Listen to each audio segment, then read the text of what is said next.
May pabulaklak na naman ang asawa ko. Hello everyone! Today marks my first year here in the US. Sexy muna ako for today's video kasi yung pigs ako na pagaling na, inapalitan naman ng skin allergy. Kaloka talaga. Anyway, may biglang kumatok sa aming pintuan. Puntahan ko nga muna. Ay aba, abang gulat ko. Flower delivery pala. Hindi ko ina-expect ito ha. Kainaman talaga ang asawa ko. May pabulaklak pa naman si Mayor! Talaga nga naman. Tingnan nga natin kung ano nakasulat.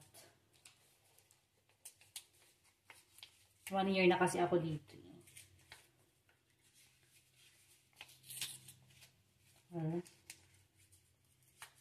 Sira ko pa ata ito.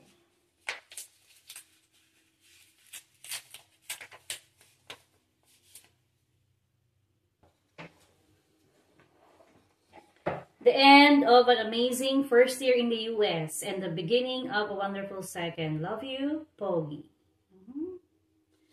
So, shout out din nga po pala sa Anna's House of Flowers. I love it. Thank you.